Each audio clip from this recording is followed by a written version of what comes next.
நண்பர்கள் அனைவருக்கும் வணக்கம். ஒரு புது ஸ்கெட்சை போட்டு இப்போ தட்டி தூக்கியிருக்காங்க இந்தியா. அப்படியே அலறி போயிருக்கு பாகிஸ்தான். இந்தியாவுடைய இந்த அதிரடி மூவ் இப்போ பல நாடுகளுக்கு, அதாவது பாகிஸ்தானுக்கும் துருக்கிக்கும் இப்போ அடி வயிற்ற கலக்க ஆரம்பிச்சிருக்கு அப்படின்னே சொல்லலாம். அதை பற்றியும் அதே போல் பார்த்தீங்க அப்படின்னா ஷேக் ஹசீனா அவர்கள் முதல் முறையாக ஒரு மிகப்பெரிய ஒரு விஷயத்தை சொல்லியிருக்கிறாரு. குண்டை தூக்கி போட்டிருக்கிறார் அப்படின்னே சொல்லலாம். அவர் மேல என்ன சொல்லியிருக்கிறார் அப்படிங்கிற தகவலை நம்ம இந்த வீடியோல தெரிஞ்சுக்கலாம். அதுக்கு முன்னாடி நம்முடைய சேனலை சப்ஸ்கிரைப் பண்ணாம பாக்குறீங்கன்னா மறக்காம சப்ஸ்கிரைப் பண்ணிக்கோங்க. புதுசா நீங்க நம்முடைய சேனலை பார்த்துட்டு இருக்கீங்கனாலும் சப்ஸ்கிரைப் பண்ணிட்டு அந்த பெல் ஐகானை கிளிக் பண்ணிக்கோங்க. அதே போல ஃபேஸ்புக், இன்ஸ்டாகிராம்லயும் வீடியோக்கள் போடுறோம், அங்கேயே நீங்க வந்து ஃபாலோ பண்ணிக்கோங்க. அமெரிக்க அதிபர் டொனால்டு ட்ரம்ப் அவர்கள் நேட்டோ அமைப்பிலிருந்து வெளியேறுவதற்கான வேலையை செஞ்சுட்டு வர்றாரு. அதே வேளையில சவுதி அரேபியா பாகிஸ்தான் போட்டிருக்கும் பாதுகாப்பு ஒப்பந்தத்துல துருக்கி இணையருக்கு தயாராகிட்டு வருது. இது நம்முடைய நாட்டுக்கு பெரும் அச்சுறுத்தலை ஏற்படுத்தும் வகையில் இருக்கு. இந்த நிலையில தான் பதிலுக்கு இஸ்ரேல், ஐக்கிய அரபு எமிரேட்ஸ் ஆகியவற்றுடன் இணைந்து நம்முடைய நாடு வந்து நேட்டோ போன்ற அமைப்பை உருவாக்க திட்டமிட்டு இருக்காங்க. இது மட்டும் நடந்துச்சு அப்படின்னா அது வந்து நம்முடைய எதிரியான பாகிஸ்தான், துருக்கிக்கு பெரிய அடியாக மாறும் அப்படின்னு சொல்லியிருக்காங்க. உங்க எல்லாத்துக்குமே தெரியும் நேட்டோ அப்படின்னா என்னன்னு. தெரியாதவங்களுக்கு சிம்பிளான ஒரு 2-3 வரிகள்ல சொல்லிடுறேன். உலகில் 32 நாடுகளுடைய ராணுவ வீரர்கள் அங்க வைக்கும் ஒரு பெரிய அமைப்பு தான் நேட்டோ. அமெரிக்கா, ஐரோப்பிய நாடுகளுடைய பாதுகாப்புக்காக நேட்டோ வந்து தொடங்கப்பட்டுச்சு. இதுல அமெரிக்கா, பிரிட்டன், பிரான்ஸ், ஜெர்மனி உள்பட 32 நாடுகள் இருக்காங்க.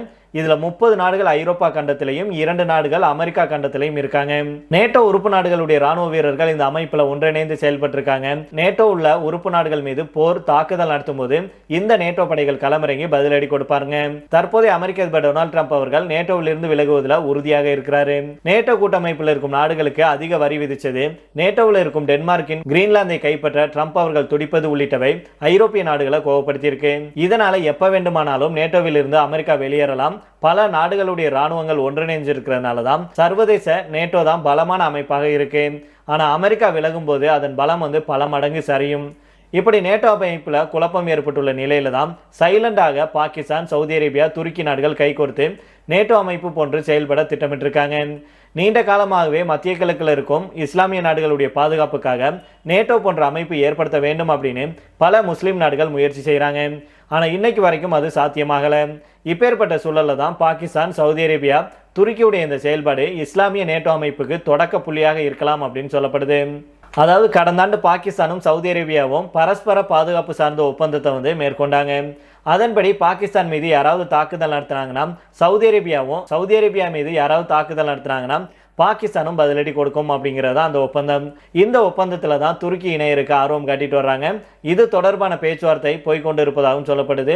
இந்த ஒப்பந்தம் சாத்தியமாகும் பட்சத்தில் 3 நாடுகளும் ராணுவ கூட்டமைப்பை ஏற்படுத்துவாங்க. இது மட்டும் இல்லாமல் துருக்கி, சவுதி அரேபியா, பாகிஸ்தான் ஆகிய நாடுகளில் ஏதாவது ஒரு நாட்டு மேலே யாராவது தாக்குதல் நடத்தினாங்கன்னா மீதம் இருக்கும் 2 நாடுகளும் தங்கள் மீதான தாக்குதலாக கருதி பதிலடி கொடுப்பாங்க அப்படின்னு சொல்லியிருந்தாங்க. மேலும் சவுதி அரேபியா கிட்ட பார்த்தீங்கன்னா பணம் இருக்கு, பாகிஸ்தான் கிட்ட அணு ஆயுதம் இருக்கு, துருக்கி கிட்ட ராணுவ தொழில்நுட்பங்கள் இருக்கு. இதனால இந்த 3 நாடுகள் கைகோர்ப்பது அண்டை நாடுகளுக்கு பிரச்சனையாக பார்க்கப்படுது. குறிப்பாக நமக்கும் பாகிஸ்தானுக்கும் பிரச்சனை இருக்கு. கடந்த ஆண்டு பாகிஸ்தான் மீதான ஆபரேஷன் சிந்தூர் தாக்குதலின் போது துருக்கி அந்த நாட்டுக்கு உதவினாங்க. இதனால இந்த ஒப்பந்தம் தற்போது நம்முடைய நாட்டுக்கு பெரும் அச்சுறுத்தலாக பார்க்கப்படுது. அதே போல துருக்கி, சவுதி அரேபியா, பாகிஸ்தான் கூட இஸ்ரேலுக்கு பிரச்சனை இருக்கு. மத்திய கிழக்கில் இஸ்ரேலும் துருக்கியும் எதிரெதிர் துருவங்களாக இருக்காங்க. அதே போல சவுதி அரேபியாவுக்கும் ஐக்கிய அரபு எமிரேட்ஸுக்கும் இப்போது பிரச்சனை உருவாகி இருக்கு. ஏமன்ல இருக்கும் ஐக்கிய அரபு எமிரேட்ஸ் ஆதரவு படையினர் மீது சவுதி அரேபியா சில வாரங்களுக்கு முன்னாடி தாக்குதல் நடத்தினதுனால 2 நாடுகளுக்கிடையே நட்பு வந்து விரிசல் அடைஞ்சிருக்கு. இந்த நிலையில தான் பாகிஸ்தான், சவுதி அரேபியா, துருக்கிக்கு போட்டியாக நம்முடைய நாடு ஐக்கிய அரபு எமிரேட்ஸ், இஸ்ரேல் இணைந்து நேட்டோ போன்ற அமைப்பை உருவாக்கும் திட்டத்தை கையில் எடுத்திருக்காங்க. அதாவது இஸ்லாமிய நேட்டோ இருக்குல்ல, இதை எதிர்கொள்றதுக்காக இந்தியா, ஐக்கிய அரபு எமிரேட்ஸ், இஸ்ரேல் கைகோர்க்க இருப்பதாக சொல்லப்படுது. கடந்த ஜனவரி 19ஆம் தேதி ஐக்கிய அரபு எமிரேட்ஸுடைய அதிபர் Sheikh Mohamed bin Zayed Al Nahyan நம்முடைய நாட்டுக்கு வந்தார். அப்போது இந்தியா, ஐக்கிய அரபு எமிரேட்ஸ் இடையே letter of intent for strategic defence partnership வந்து கையெழுத்தாச்சு. இந்த ஒப்பந்தம் பார்க்க லேசாக தெரிஞ்சாலும் அதன் பின்னணியில பெரிய விஷயம் இருக்கு. இப்போது 2 நாடுகளுக்கிடையே போர் பதற்றம் அதிகரிச்சுட்டு வருது. இதனால எதிர்காலத்துல பெரிய போர் வரலாம். அதனால ஒவ்வொரு நாடுகளும் தங்களுடைய நாடுகளை பாதுகாக்க நட்பு நாடுகளுடன் ராணுவம் சார்ந்த கூட்டமைப்புகளை வலுப்படுத்த வேண்டிய அவசியம் வந்து இருக்கு. இந்தியா, ஐக்கிய அரபு எமிரேட்ஸ் இடையே நல்ல நட்பு இருக்கு. அதே போல ஐக்கிய அரபு எமிரேட்ஸ் இஸ்லாமிய நாடாக இருந்தாலும் கூட இஸ்ரேல் கூட உறவு வச்சிருக்காங்க. அமெரிக்காவுடைய ஆபிரகாம் ஒப்பந்தங்களுக்கு அப்புறம் 2 நாடுகளுக்கு இடையிலான உறவு பலமாயிட்டு வருது. இதுக்கு அமெரிக்கா பாலமாக செயல்பட்டு வர்றாங்க. இது மட்டும் இல்லாமல் ஏமன் அருகே செங்கடல் பகுதி இருக்குல்லையா, அங்கே வந்து சவுதி அரேபியாவுடைய ஆதிக்கத்தை கட்டுப்படுத்துறதுக்கு ஐக்கிய அரபு எமிரேட்ஸ் வந்து விரும்புகிறாங்க. அதே போல செங்கடல் பகுதியில் ஏமன்ல ஹவுதிகளால இஸ்ரேலுடைய வணிக கப்பலுக்கு அச்சுறுத்தல் நிலவுது. இதனால இஸ்ரேலுக்கு ஐக்கிய அரபு எமிரேட்ஸும் ஐக்கிய அரபு எமிரேட்ஸுக்கு இஸ்ரேலும் தேவையானதாக இருக்கு. அதே போல இஸ்ரேல் கிட்ட இருந்து நாம பாதுகாப்பு உபகரணங்களை இறக்குமதி செஞ்சுட்டு வர்றோம். இரண்டு நாடுகளும் சேர்ந்து ட்ரோன் உள்பட பிற தளவாடங்கள்ல சேர்ந்து செயல்பட தொடங்கியிருக்காங்க. கூட்டு பயிற்சிகளை மேற்கொண்டுட்டு வர்றது மட்டும் இல்லாம தொழில்நுட்ப பகிர்வுகளை செய்யறாங்க. இது மட்டும் இல்லாமல் கடந்த 2025 மே மாதம் பாகிஸ்தான் கூட நடந்த 4 நாள் போரின் போது இஸ்ரேல் நம்முடைய நாட்டுக்கு வெளிப்படையாகவே ஆதரவு அளித்தாங்க. இந்தியாவுக்கும் இஸ்ரேலுக்கும் இடையே உறவு பலமாக இருக்கு. இப்பேற்பட்ட நிலையில தான் இந்தியாவை நம்பி ஐக்கிய அரபு எமிரேட்ஸ் இஸ்ரேல் கூட சேர்ந்து பாதுகாப்பு சார்ந்த ராணுவ ஒப்பந்தத்தை மேற்கொள்ளலாம் அப்படின்னு சொல்றாங்க. இது முதல்ல ராணுவ ஒப்பந்தமாகவும் அதுக்கப்புறமா கூட்டமைப்பாகவும் உருவாகலாம் அப்படின்னு சொல்றாங்க. தற்போது ஐக்கிய அரபு அமீரகத்துடன் நம் நாடு பேச்சுவார்த்தை நடத்தியிருக்கு. அந்த நாட்டின் அதிபர் ஷேக் முகமது பின் சயீத் அல் நஹயான் ஜனவரி 19 இந்தியா வந்தபோது இது தொடர்பாக பிரதமர் மோடி அவர்களிடம் பேசியதாக சொல்லப்படுது. இதனை அடுத்து அடுத்த மாதம் நம்முடைய பிரதமர் மோடி அவர்கள் இஸ்ரேல் செல்ல இருக்கிறாரு. அப்போது இஸ்ரேல் பிரதமர் பெஞ்சமின் நெத்தன்யாகு கூட பேச்சுவார்த்தை நடத்த வாய்ப்பு இருப்பதாக சொல்லப்படுது. இருந்தாலும் தற்போது வரைக்கும் இந்தியா, ஐக்கிய அரபு எமிரேட்ஸ் மற்றும் இஸ்ரேல் இடையே அதிகாரப்பூர்வமாக முத்தரப்பு ராணுவ ஒப்பந்தம் எதுவும் இல்லை. அதே போல சவுதி அரேபியா, பாகிஸ்தான் ஒப்பந்தம் கையெழுத்தானாலும் துருக்கி இன்னும் முறையாக அதில் சேர்க்கப்படலை. துருக்கி இணையும் பட்சத்தில் இந்தியா, ஐக்கிய அரபு எமிரேட்ஸ், இஸ்ரேல் உள்ளிட்ட நாடுகள் தங்களுடைய பாதுகாப்பை உறுதி செய்ய வேண்டிய கட்டாயத்தில் இருக்காங்க. இதனால விரைவில் நேட்டோ போன்ற ராணுவ உறவை இந்தியா, ஐக்கிய அரபு எமிரேட்ஸ், இஸ்ரேல் சேர்ந்து மேற்கொள்ளலாம் அப்படின்னு சொல்லப்படுது. இது பற்றி சர்வதேச அரசியல் வல்லுநர்கள் என்ன சொல்லியிருக்காங்க அப்படின்னா, அதாவது அமெரிக்க எழுத்தாளரும் பத்திரிகையாளருமான மைக்கேல் வத்திகியோடிஸ் அப்படிங்கிறவர் என்ன சொல்றாருன்னா, துருக்கி, சவுதி அரேபியா, பாகிஸ்தான் மற்றும் சீனா உள்ளிட்ட நாடுகளை எதிர்கொள்ளும் வகையில் இந்தியா ஐக்கிய அரபு எமிரேட்ஸுடன் இணைஞ்சிருக்கு. இதுல இஸ்ரேலை இணைத்து புதிய புவிசார் அரசியல் பாதுகாப்பை எடுக்கிறாங்க. இது அமெரிக்கா, ஐரோப்பிய நாடுகளுடைய நேட்டோ அமைப்பின் அடுத்த பரிணாமமாக இருக்கலாம் அப்படின்னு சொல்லி இருக்கிறாரு. இந்த நிலையில தான் புதுசா பாகிஸ்தான், துருக்கி இவங்க 2 பேத்துக்கு எதிராக இந்தியா பக்காவான ஸ்கெட்சை போட்டு ஐக்கிய அரபு எமிரேட்ஸ் கூடயும் இஸ்ரேல் கூடயும் கைகோர்த்து இப்போ பாகிஸ்தானுக்கு ஒரு மிகப்பெரிய அடியை கொடுக்க போறாங்க. அதனால பொறுத்திருந்து பார்ப்போம். இதை தொடர்ந்து அடுத்த செய்தியாக பார்த்தோம் அப்படின்னா, வங்கதேசத்திலிருந்து வெளியேறி இந்தியாவில் தஞ்சமடைஞ்சிருக்கும் ஷேக் ஹசீனா முதல் முறையாக பொது நிகழ்ச்சியில ஆடியோ வாயிலாக உரையாற்றி இருக்கிறாரு. இதுல முகமது யூனிஸ் அவர்களை கடுமையாக சாடி இருக்கிறாரு. வெளிநாட்டு கைப்பாவையாக செயல்படும் முகமது யூனிஸ் அரசை தூக்கி எறிய வேண்டும், வங்கதேசத்துல ஜனநாயகத்தை காப்பாற்ற வேண்டும் அப்படின்னு ஆவேசமாக சொல்லியிருக்கிறாரு. வங்கதேசத்துல கடந்த 2004ஆம் ஆண்டு நடைபெற்ற போராட்டத்துல வன்முறை வெடிச்சிச்சு.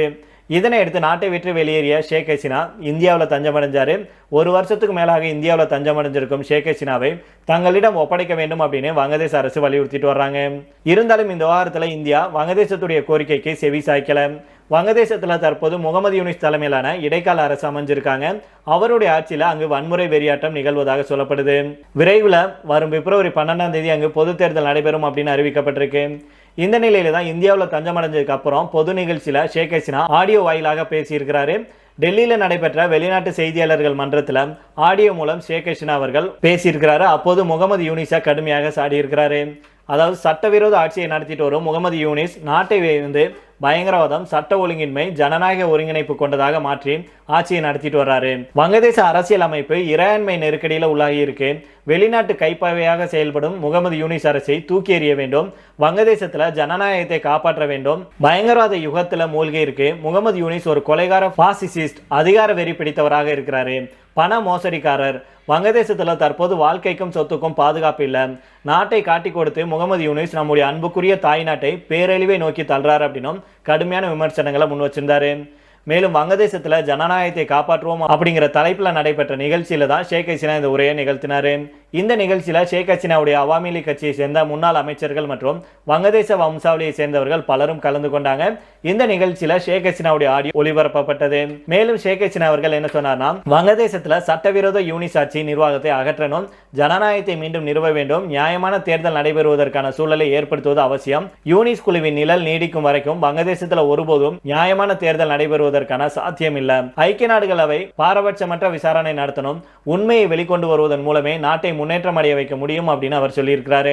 அதனால பொறுத்திருந்து பார்ப்போம் நண்பர்களே, என்ன நடக்குது அப்படின்னு. மீண்டும் வங்கதேசத்துக்கு ஷேக் ஹசீனா அவர்கள் உள்ள போய் மீண்டும் பழையபடி நம் நாட்டுடன் நட்பாக செயல்படுவாங்களா, அல்லது கலிதா ஜியாவுடைய மகன் ஆட்சியை கைப்பற்றி இந்தியா கூட இணக்கமாக செல்வாரா அப்படிங்கறதெல்லாம் வருங்காலத்துல தான் தெரியும். தேர்தல் முடிஞ்சாதான் எதா இருந்தாலும் தெரியும். தேர்தலுக்கு அப்புறம் ஷேக் ஹசீனா அவர்கள் வங்கதேசத்துக்கு போவாரா இல்லையா, இல்ல அவருடைய காலம் இந்தியாவிலேயே கழிக்கப்படுமா அப்படிங்கறதெல்லாம் வரும் காலத்துல தான் தெரியும். நீங்க என்ன நினைக்கிறீங்க, உங்களுடைய கருத்து என்ன அப்படிங்கறத தவறாம கீழே கமெண்ட் பாக்ஸ்ல சொல்லுங்க. மீண்டும் நாளை வேற ஒரு செய்திகளுடன் உங்களை சந்திக்கிறேன். நன்றி, வணக்கம்.